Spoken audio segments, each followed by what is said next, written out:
நாங்க விஜய் சத்யா. இன்னைக்கு இந்த வீடியோல என்ன பார்க்க போறோம் அப்படின்னு பாத்தீங்கன்னா, நம்ம வீட்டு பிள்ளை எஸ்கே நடிச்சிருக்க பராசக்தி படத்தோட ரிவ்யூ தான் பார்க்க போறோம். ஸோ கண்டிப்பாக இந்த படம் எப்போ ரிலீஸ் ஆகும் அப்படின்ற எதிர்பார்ப்பு நிறைய பேருக்கு இருந்துச்சு. பிகாஸ் இந்த வேர்ல்ட் ஆஃப் பராசக்தி அப்படின்னு சொல்லிட்டு இந்த படத்தோட ப்ரமோஷன் அப்போ இந்த எக்ஸிபிஷன்லாம் போட்டிருந்தாங்க.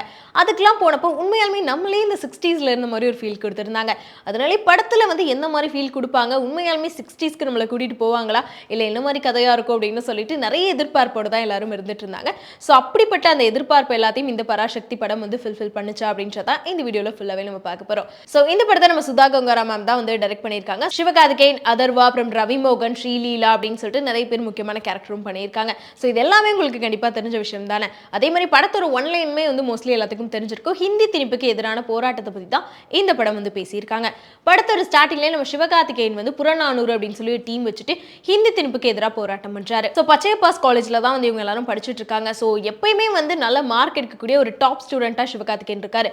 இருந்தாலும் வந்து தமிழ் வாழ்க அப்படின்னு சொல்லிட்டு ஹிந்தி நாங்கள் கற்றுப்போம், ஆனால் ஹிந்தி எங்கள் மேலே திணிக்காதீங்க அப்படின்னு சொல்லிட்டு ஸ்டூடெண்ட்ஸ் எல்லாத்தையும் சேர்த்து வச்சு அந்த டீமோட தலைவனா வந்து இவர் தான் வந்து அதை வழி நடத்தி கொண்டு போறாரு. அப்படி இருக்கப்போ ஸ்டார்டிங்கே ஒரு ட்ரெயினையே கொளுத்தி ஒரு பெரிய சம்பவம் பண்றாங்க. ஸோ அந்த ட்ரெயினுக்குள்ள நம்ம ரவி மோகன் வந்து ஒரு அதிகாரியா அவரும் இருக்காரு. ஸோ அதுல இருந்து அவரும் வந்து தப்பிச்சு போறாரு. ட்ரெயினை கொளுத்துனதுக்கு அப்புறம் பாத்தீங்கன்னா அந்த ஒரு சம்பவத்துல வந்து சிவகார்த்திகேயனோட ஃப்ரெண்ட், அதாவது அந்த டீம்ல இருந்து ஒருத்தர் இறந்துடுறாரு. இதுக்கப்புறம் இந்த போராட்டம்லாம் வேணாம் அப்படின்னு சொல்லிட்டு இதுக்கப்புறம் நான் யாரையுமே இழக்க மாட்டேன் அப்படின்னு சிவகார்த்திகேயன் எல்லா விஷயங்களையும் கைவிட்டுறாரு. ஸோ அவர் பண்ணவர் விட்டுட்டாரு.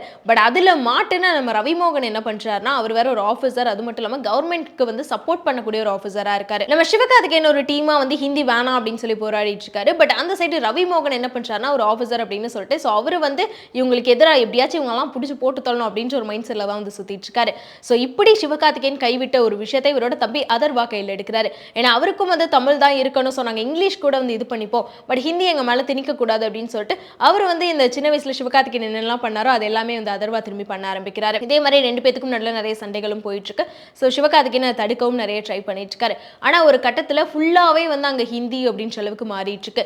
ஸோ தமிழே வந்து இங்கே கிடையாது, எல்லாமே ஹிந்தி மட்டும்தான் வந்து பேசணும், ஹிந்தியில் தான் வந்து ஹிந்தி பேசினாதான் வேலை கிடைக்கும் அப்படின்ற ஒரு சுச்சுவேஷன் வர நேரத்தில் திரும்பி சிவகார்த்திகேயன் அந்த போராட்டத்துக்குள்ள வந்தாரா, ஹிந்தி திணிப்பு அப்படின்ற விஷயத்தை வந்து எதிர்த்து போராடி அதுலேருந்து வந்து தமிழை காப்பாற்றினாங்களா, ரவி மோகன் வந்து இவங்களை பிடிச்சாரா இல்லையா அப்படின்றதா வந்து படத்தோட கதை. ஸோ ஃபர்ஸ்ட் ஆஃப் ஸ்டார்டிங்கே பார்த்தீங்கன்னா நம்ம சிவகார்த்திகேயன் வந்து செம்ம மாசான என்ட்ரி எல்லாமே வச்சிருப்பாங்க. ஸ்ரீலீலாக்கும் நம்ம சிவகார்த்திகேயனும் நடக்கக்கூடிய லவ் சீன்ஸ் எல்லாம் தான் வந்து ஃபர்ஸ்ட் ஆஃப் போயிட்டு இருக்கும். ஸோ அதனால ஸ்டார்டிங் கொஞ்சம் ஸ்லோவாக இருந்த மாதிரி தான் ஒரு ஃபீல் ஆச்சு. ஏன்னா ஃபுல்லாக அந்த சாங்காக இருக்கட்டும், அவங்க வந்து பேசிக்கிறது, ஜாலியாக ஃபன் பண்ணுறது அப்படின்ற மாதிரி தான் இருந்துச்சு. பட் ஸ்டார்டிங் அந்த என்ட்ரி வந்தோம்ப வேற லெவலில் இருக்குப்பா அப்படின்னு சொல்லிட்டு தான் பார்த்துட்டு இருந்தோம். பட் எப்போ இதெல்லாம் வேணாம் அப்படின்னு ஒரு கை விட்டாரோ அதுக்கப்புறம் நடக்கக்கூடிய ஒரு 15 மினிட்ஸ் வந்து கொஞ்சம் ஸ்லோவாக தான் போயிட்டு இருந்துச்சு. அடுத்தது அதர்வாவோட என்ட்ரியும் வந்து செம்மையாக கொடுத்துருப்பாங்க. பிகாஸ் அதர்வா பார்க்குறப்ப என்னமா இருக்கு அப்படின்னு சொல்லிட்டு செம்ம கியூட்டாக இருந்திருப்பாரு. ஏன்னா அதில் அந்த போராட்டம் பண்ணுறதா இருக்கட்டும், செம்ம ஆட்டிடியூடாக பேசுறதா இருக்கட்டும், சிவகார்த்திகேயன் அதர்வா இவங்க ரெண்டு பேரும் அண்ணன் தம்பி அப்படின்ற காம்போவே வந்து செம்மையாக கொடுத்துருப்பாங்க. அடுத்ததான் வந்து இன்டர்மிஷனும் வந்து ஒரு செம்மையாக தான் முடிச்சிருப்பாங்க. அடுத்த செகண்ட் ஆஃப் ஃபுல்லாகவே வந்து நம்ம ரவி மோகன் தான் வந்து ஸ்கோர் பண்ணியிருக்காரு அப்படின்னு சொல்லலாம். ஏன்னா ஃபர்ஸ்ட் ஆஃப்ல ரவி மோகனுக்கு வந்து சீன்ஸ் எல்லாமே ரொம்ப கம்மியாக தான் கொடுத்துருப்பாங்க. ஃபுல்லாகவே சிவகார்த்திகேயன், ஸ்ரீலீலா, அதர்வா இவங்க 3 பேர் தான் வந்து அதிகமாக காட்டிட்டு இருப்பாங்க. பட் செகண்ட் ஆஃப் வந்து ரொம்பவே நல்லா கொண்டு போயிருப்பாங்க.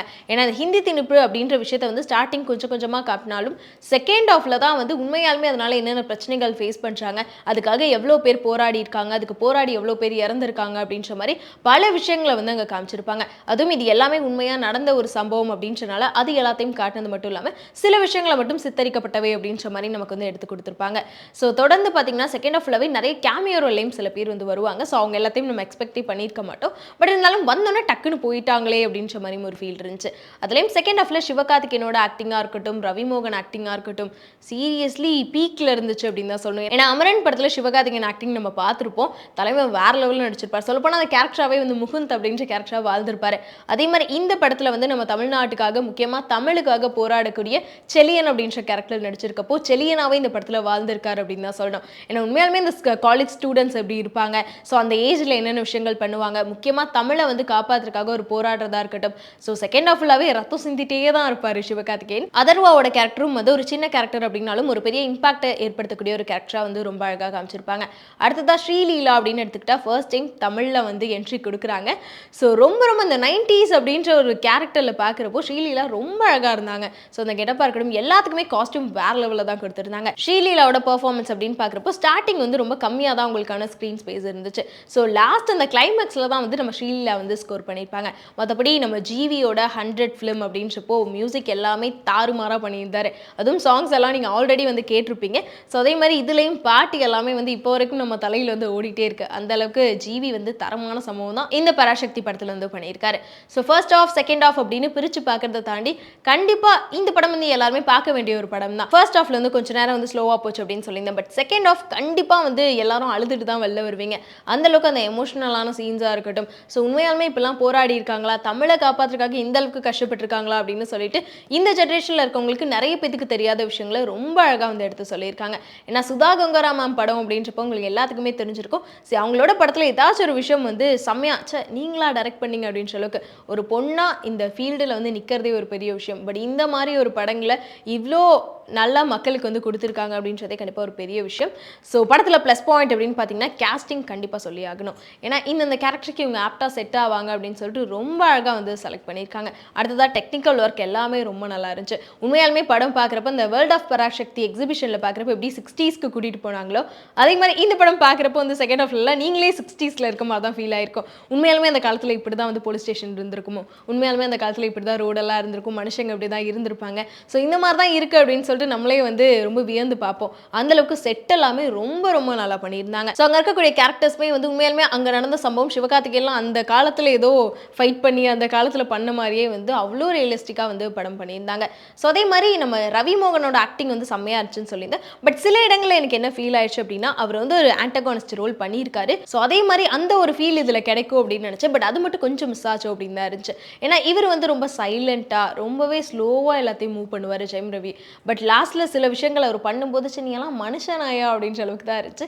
பட் இருந்தாலும் அவர் ஹீரோவாக நடித்தாலும் சரி வில்லனாக நடித்தாலும் சரி சீரியஸ்லி அவரோட ஆக்டிங் ரொம்ப ரொம்ப நல்லா கொடுத்துருந்தாரு. பட் இருந்தாலும் எனக்கு அந்த ஒரு ஃபீல் கொஞ்சம் கிடைக்கல அப்படின்ற மாதிரி தான் இருந்துச்சு.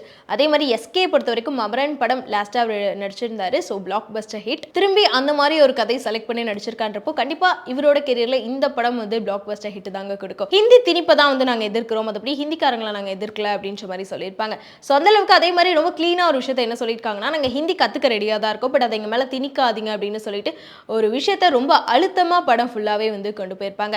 ஸோ டோட்டலி நீங்கள் ஃப்ரீயாக இருக்கும்போது கண்டிப்பாக பராசக்தி படம் தியேட்டரில் போய் பாருங்கள். உங்களுக்கும் கண்டிப்பாக இது ஒரு பெஸ்ட்டான ஃபீல் கொடுக்கக்கூடிய ஒரு மூவியாக தான் இருக்கும். ஸோ இதே மாதிரி இன்னொரு ரிவ்யூட உங்களை வந்து பார்க்குறேன். அது வரைக்கும் விட்டாடவே சொல்லிக்கிறது நான் உங்கள் விஜய் சத்யா.